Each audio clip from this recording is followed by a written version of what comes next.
Assalamualaikum warahmatullahi wabarakatuh. Waalaikumsalam warahmatullahi wabarakatuh. Kembali lagi bersama saya Karina Rohadatul Ais di Studio Man 2 Jember di podcast Origami, obrolan ringan, gaul, dan islami.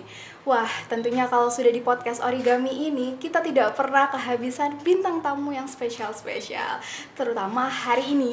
Hari ini kita kedatangan tamu yang sangat spesial dan tentunya masyarakat Jember tahu beliau ini siapa. Nah, beliau merupakan orang nomor 1 di Jember dan merupakan bapaknya masyarakat Jember. Teman-teman pasti tahu kan siapa beliau? Yuk langsung saja kita sapa Bapak Insinyur Haji Hendy Siswanto STIPU. Assalamualaikum Pak, selamat datang. Waalaikumsalam warahmatullahi wabarakatuh, Mbak Karina. Luar biasa ini, bahagia sekali bisa jumpa Mbak Karina. Alhamdulillah saya juga bahagia bisa berjumpa dengan Bapak. Kabarnya hari ini bagaimana Pak? Alhamdulillah baik Mbak Karina. Puasanya masih lancar ya Pak? Insya Allah hari yang ke-10 sekarang ya? Iya. Hari ke-10 ya, insya Allah. Di bulan Ramadan ini kita diharuskan untuk menahan hawa nafsu, menahan lapar, menahan haus. Tapi saya lihat Bapak ini masih fresh dan bugar nih Pak. Padahal kalau dilihat jadwalnya pasti jadwalnya Bapak ini padat sekali ya Pak ya. Iya. Kalau boleh tahu apa nih rahasia agar tetap terlihat fresh dan bugar saat bulan Ramadan? Begini, jadi terlihat fresh dan bugar itu bukan hanya di bulan Ramadan, bulan apa aja kita harus fresh dan bugar. Saya nggak makan apa-apa loh, nggak makan vitamin apa ya, suplemen saya nggak. Cuman prinsipnya saya itu sederhana. Saya cuman punya hobi dua, di kebetulan kan ngomong ya. Hobi dua, hobi saya itu kerja sama makan. Dua, lainnya nggak punya hobi lainnya. Lainnya makan sama kerja. Terus kalau kerja saya senang, mau sampai, jadi kalau Ramadan ini saya itu tidur itu setelah sholat subuh sampai jam 7, 2 jam. Setelah itu udah terus kegiatan sampai subuh lagi. Terus tidurnya 2 jam saja. Dan itu untuk bulan Ramadan. Kalau nggak bulan Ramadan, kegiatan kami selesai jam 1, setengah 1 pagi. Itu sampai subuh kami bangun sudah sekitar 3 jam setengah kita tidur. Nah, kenapa kami masih terus bugar semangat? Karena kami tidak terlalu memikirkan sesuatu. Karena saya mempunyai prinsip begini. Kita kan disuruh bekerja keras ya sama Gusti Allah. Dan kita disuruh kaya. Kan orang Islam harus kaya. Harus disuruh kaya. Gitu, disuruh kerja. Seolah-olah kita hidup selama-lamanya. Tapi kita suruh berdoa seolah-olah besok mati. Nah, suruh kerja seolah-olah itu kerja keras ini, jangan pernah mengharapkan satu hasil. Maksimalkan aja ikhtiar semaksimal mungkin. Kalau sudah bekerja maksimal, sudah lepaskan. Habis itu doa. Hasil tidak itu proyeknya Gusti Allah. Proyeknya Gusti Allah. Sudah pasrahkan, lepas saja. Maksimalkan Anda bisa apa, Mbak Karina, ya adik-adik semua, apa yang bisa lakukan semua maksimal. Jangan Pak, aku sukanya ini, kalau nggak ini nggak bisa. Jangan menentukan, terus saja berikhtiar. Maksimal tapi ikhtiarnya. Nah kalau sudah setelah itu lepas. Nah kalau sudah seperti itu Mbak Karina, insya Allah apa yang menjadi beban apapun itu kecil nilainya. Apapun sudah. Ya, kerjaan kayak di Jember seperti ini, kami sudah biasa melakukan kerja seperti ini. Ini bukan beban menurut saya. Malah saya senang. Malah asik gitu saja. Ya, berarti ikhtiar lalu pasrahkan semuanya kepada Allah sudah ya Pak ya. Ngomong-ngomong nih Pak, apa Bapak baru pertama kali datang ke Mandua Jember Pak? Kalau datang ke Mandua selama jadi bupati baru sekarang. Dulu saya pernah ke Mandua, namanya bukan MAN, namanya PGA. Oh, sudah lama sekali. Sudah lama sekali saya datang ke sini. Saat itu saya masih sekolah STM dan saya main bola di tengah ini, di lapangan ini. Itu saya main bola di depan ini. Pada saat itu, ya tahun 70-an ya. Tahun 70-an. Saya sudah kemari Mbak Karina. Setelah itu baru saya sekarang ke sini, saya ngelihat ini keren banget ini Mandua ini. Ya. Luar biasa. Sudah banyak perubahan ya Pak ya. Sangat. Ya. Jadi gini, Mandua ini harapan saya justru lebih banyak lagi. Tadi ditawari podcast di Mandua. Seneng saya. Kenapa? Anak-anak kita siapapun ya, anak-anak SLTA ya, sekolah lanjutan atas ini, MAN maupun SMA, SMK, semua apapun itu, Harus ada kegiatan-kegiatan real ini. Ini disaksikan oleh Bapak Kepala Sekolah sama ibu-ibu guru semuanya.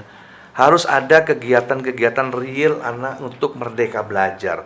Ini bagian dari merdeka belajar, ya.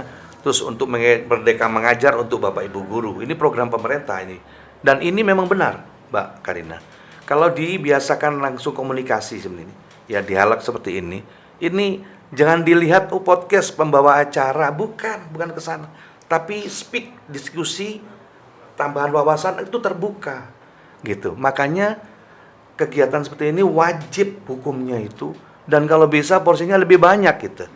Saya malah menganjurkan kepada sekolah SD SMP yang tanggung jawab saya itu untuk kegiatan ekstrakurikulernya lebih banyak di luar, supaya ada ide-ide kreatif.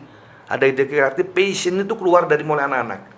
Passionnya, bukan Pak saya senangannya menjahit, berarti saya menjahit nasibnya sudah. Enggak juga.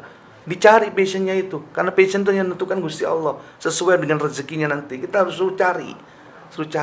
Pak saya ini ahli, saya ini insinyur, kan Pak saya kan insinyur sipil ya, berarti saya tukang bangun. Enggak juga, saya jual baju kok. Kan enggak jual baju kan gitu, lakuan bajunya daripada tukang bangunnya. Nah kalau gitu sekarang passionnya apa? Sekolah untuk apa? Ya untuk mengembangkan ini, untuk develop pikiran kita gitu Mbak. Ya seperti ini bagus Mbak. Alhamdulillah Mandua Jember sudah memiliki acara seperti ini, program-program seperti ini. Nah Pak, gini Pak, saya ingin curhat sedikit tentang problematika yang sering terjadi di siswa-siswi Mandua Jember Pak. Tapi sepertinya ini tidak hanya di Mandua Jember saja, mungkin kebanyakan remaja mereka itu seringkali overthinking sama masa depannya Pak. Mereka ragu kalau mereka bisa sukses di masa depan. Nah menurut Bapak, apa sih motivasi yang bisa diberikan kepada siswa-siswi agar mereka itu yakin Pak kalau di masa depan mereka bisa sukses dan bisa menjadi leader? Ya, jadi gini, seperti tadi saya ulang kembali, kalau yang di masa overthinking tadi ada satu worry, satu keraguan-raguan, itu akan dialami semua pemuda di dunia ini, siapapun. Untuk mengikis itu, konsepnya sederhana, banyaknya berlatih, banyaknya berinteraksi. Sekarang di MAN ini, sekarang ambil pelajaran apa yang Mbak Karina suka? Ekonomi tentang apa? Saya lebih suka tentang seperti pajak atau pembangunan ekonomi gitu. Pembangunan ekonomi, bisa ngeterapkan di lapangannya? Kalau pakai rumus-rumusnya tidak. Itu di kelas. Iya. Kalau di lapangan? Sekarang ilmu yang disukai Mbak Karina ekonomi tadi, di depan nih ada orang jual kaki lima nih. Kira-kira bisa nggak ilmunya itu diterapin di situ? Bisa. Nah, hal-hal seperti itu yang harus dilakukan Mbak Karina. Jadi kegiatan praktek langsung ya, kegiatan langsung bertemu dengan komunitinya tentang ekonomi itu wajib dilakukan dengan pelajaran yang Mbak Karina suka. Sekarang Mbak Karina suka ekonomi. Kalau hanya belajar dapat A plus itu biasa. Mbak Karina bukan belajar ekonomi untuk menghafal, untuk diterapkan nanti. Untuk diterapkan dan manfaat kalau seandainya Mbak Karina menjual sebagai bisnis atau memberikan pelajaran pada orang-orang yang PKL kerja ini pedagang kaki lima ya, para orang pejuang lapak, pedagang lapak itu bagaimana mengelola, memanage dagangannya dengan baik, bagaimana menghitung pajaknya, bagaimana pajak pribadi bagaimana menerapkan ke masyarakat. Jadi pada saat sekolah sekarang ini harus ada menyisihkan waktu ya, ini jawabannya, menyisihkan waktu untuk belajar di luar, berinteraksi dengan orang, dicocokkan dengan pelajaran yang didapat itu Mbak. Kalau enggak, hanya di kelas saja, nanti begitu keluar, mau sekolah, mau kuliah di mana, atau mau belajar, mau kerja, itu akan menjadi problem. Karena memang belum tahu ini apa jawabannya nanti, harus belajar lagi. Latihannya dari sekarang. Gitu Mbak. Terima kasih Pak atas motivasinya yang sangat bermanfaat ini. Insya Allah semua yang menonton ini dapat menerapkannya ke kehidupannya sehari-hari. Amin. Terima kasih juga kepada Bapak Hendy yang telah menyempatkan waktunya untuk berbincang-bincang dengan saya di sini. Nah, baik teman-teman, seperti yang dikatakan oleh Bapak Hendy, kalau kita harus menyisihkan waktu untuk belajar di luar agar kita dapat lebih mendapatkan pengetahuan agar tidak kaget ya Pak ya saat di lapangan itu nanti kerjanya gimana. Nah, untuk teman-teman juga jangan lupa saksikan semua episode podcast Origami hanya di Man2 Jember Channel. Saya, Karina Rahadatul Ais, izin pamit undur diri. Semoga hal ini dapat bermanfaat bagi semua dan dapat menjadi motivasi bagi semuanya. Terima kasih. Wassalamualaikum warahmatullahi wabarakatuh. Waalaikumsalam warahmatullahi wabarakatuh.